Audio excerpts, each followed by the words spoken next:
ఈ పేదాళ్ళు ఎదవలు వాడికే ఓటేస్తారు. వాళ్ళని డబ్బులతో కొనాలి పేదోళ్ళని.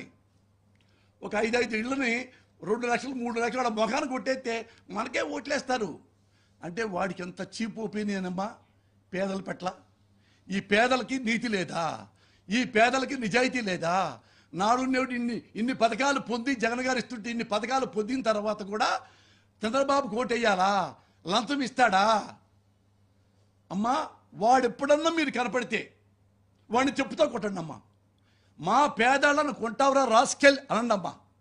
గుర్తుపెట్టుకోండి, ఈ 20 రోజుల పాటు మీ ఇళ్ళ చుట్టూతా మన నాడు వెళ్ళి పిల్లలతో సహా మొత్తం కర్రలు పట్టుకొని రాత్రి మగళ్ళు ఈ 20 రోజులు కాపలా కాయండి.